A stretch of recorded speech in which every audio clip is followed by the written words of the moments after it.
Building a custom home is one of the most exciting things you'll ever do. It can also be one of the biggest undertakings of your life. And most people don't find that out until they're already in it. Hi, I'm Francesco Di Sarra from Franco Architects. We're a modern architecture firm based in Toronto, and we spent years designing and building custom homes across Ontario. Before I became an architect, I worked in the construction side of things. I ran a construction company. I also ran a millwork company. So I understand things from both sides. I was also a client. I built my own house, so I know these issues.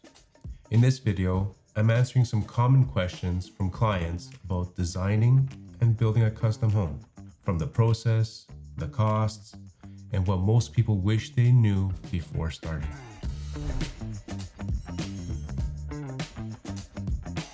What is the biggest misconception people have about building a custom home? Most people think the process starts when construction starts. It doesn't. You're already a year or more in by that point. If we start at the beginning, schematic design, we do some site analysis, look at the building, the type of shape, where the rooms are going to be configured, and how we lay out the house on a preliminary basis. We often start with very simple shapes for our homes with different geometric approaches. These will lend themselves to different ways of entering and exiting. We go through these iterations to demonstrate and show them on a schematic level what the building fundamentally looks like on the lot.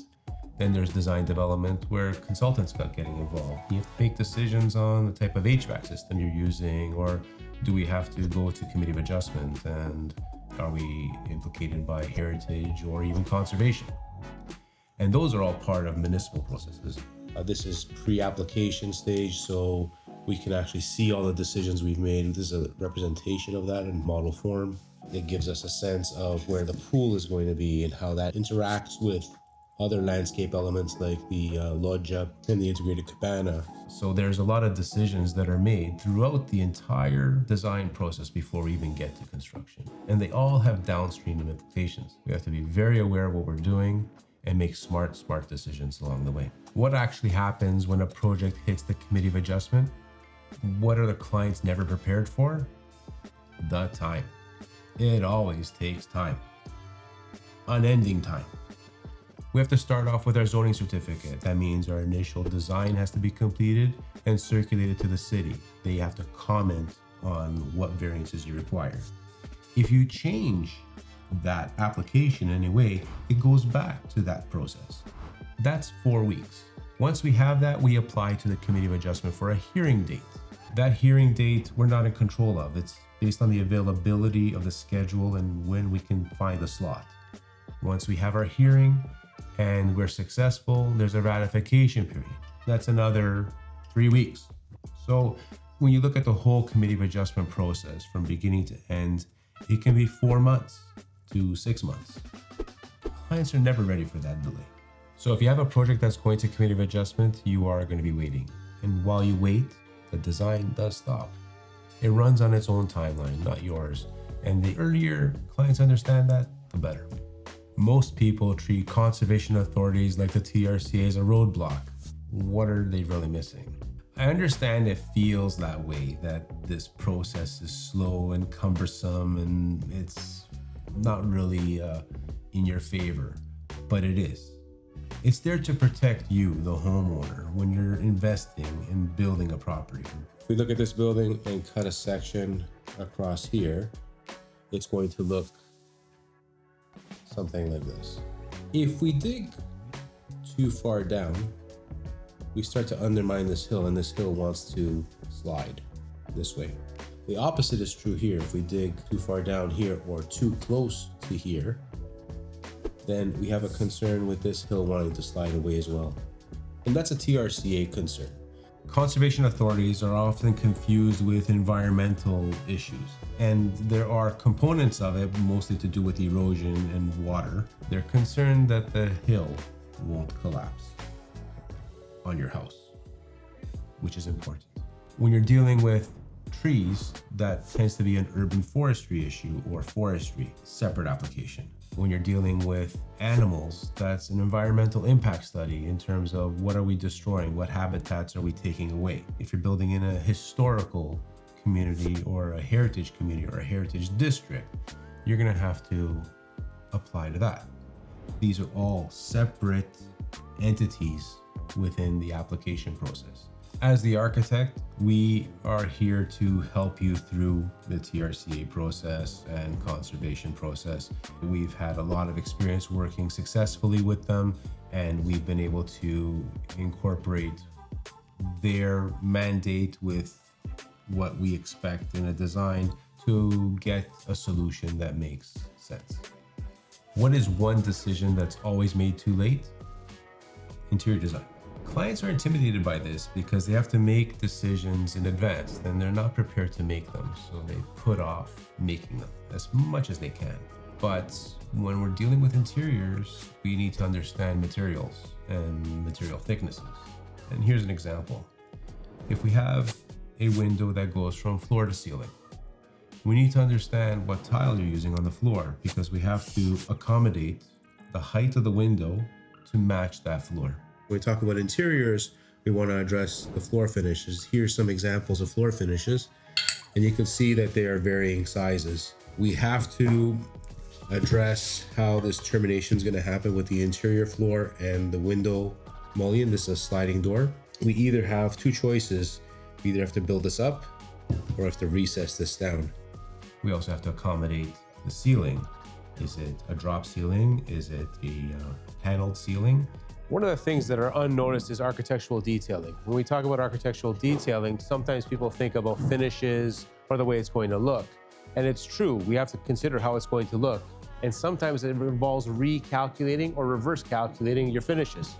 For instance, here, we have to dial in the distance here and our floor finish so that we can get a clear threshold. Because we have to match the windows on the side, we have to drop the ceiling to dial in the top with the window. And these are all things that have to be reverse calculated and done in advance. So we have to plan for these things well before we get to the construction site. All those elements of interior elements impact the architecture and how we approach the detailing of this. If we're recessing this down, it's a decision that's made with other decisions, windows and other doors that are adjacent to this opening, and what framing elements we have to incorporate. So those decisions, as hard as they are, they need to be made. And the more you commit to them early, the more resolution in the architecture. Everyone wants the number. What does it actually cost to build a home in Toronto? Costs come down to two things: where you're building and what you're building. If you're building on a remote site, it means logistical cost spikes. Complex scope, like an underground garage, means serious earthworks and foundation costs. Having spent years on construction sites before becoming an architect, I can tell you, that's where budgets get away from people fast. Near Toronto, a healthy starting point for construction is 500 to 700 square foot. More luxurious builds can exceed 1,000. That's construction only. Architectural fees, interiors, permits, development charges, all of that is on top. It's important to work with your architect during the design process to balance those budgets so that there's no big surprises. How do you design for a client's life 10 or 20 years from now, not just the version of themselves they are today? Every client comes in with current expectations of how their life is today and current needs. But we have to also project in the future and think of what's going to happen then. For instance, a young family right now needs space to accommodate that growth. The kids are active in their playroom right now. What's that playroom going to become in the future? It may become a study. Maybe a client comes in their 50s. We have to really start thinking about their mobility. Should we plan for that elevator? Maybe build it another time. But it's in the DNA of the building. It's there, ready for them to kind of adopt it when they're ready. Every life stage has natural transitions. Good design just accounts for them ahead of time. What is the relationship between complexity and cost? Does simpler actually mean cheaper? It's not so much about simpler, but if we could achieve fewer steps to finish, that's where we can really make up some budgetary gains. If you think about it, we have a house and we're using brick or masonry on the front. If we change material on the sides, that involves a whole new trade and a whole new profit center and a whole new setup and a whole new teardown. So if we keep brick, and I know brick might be more expensive to buy on a per unit basis, but we may net out better on the whole of the home sticking with one trade. So quicker to finish. The goal isn't simplicity for its own sake. It's about making decisions that reduce complexity before you even get on site. Ontario has brutal winters, humid summers, and freeze-thaw cycles in between. How does that really affect the way we design a house? Ontario's climate impacts the way we design a home dramatically. One key element would be the amount of glass we use on a building. The glass is the one product that has the highest or lowest thermal efficiency. It has the highest thermal conductivity. So our HVAC system has to be designed in concert with how much glass we use. And that has a big impact on how we design the home. Where we put the glass, what surfaces we put the glass on, and how much of it we put on the building. The OBC, Ontario Building Code, also has restrictions on this. And when we design a home, we may have to do an energy audit or energy model the home so that we understand what the home will consume in energy on a yearly basis. These are all directly related to our local climate, and we have to work with it, so we can't just design without restrictions. The windows, the insulation, the walls, the heating and cooling system all have to be designed together. Change one and it affects everything else. What is the one detail that separates a house that ages well in this climate from one that doesn't? The main detail is deciding what materials to use. And I always recommend sourcing materials that are locally. Essentially, what I'm saying is if a material was collected from a local source, it's been exposed to this climate and therefore can survive it. It's when we step outside of this that we end up in trouble. Your material choice impacts how your building will age.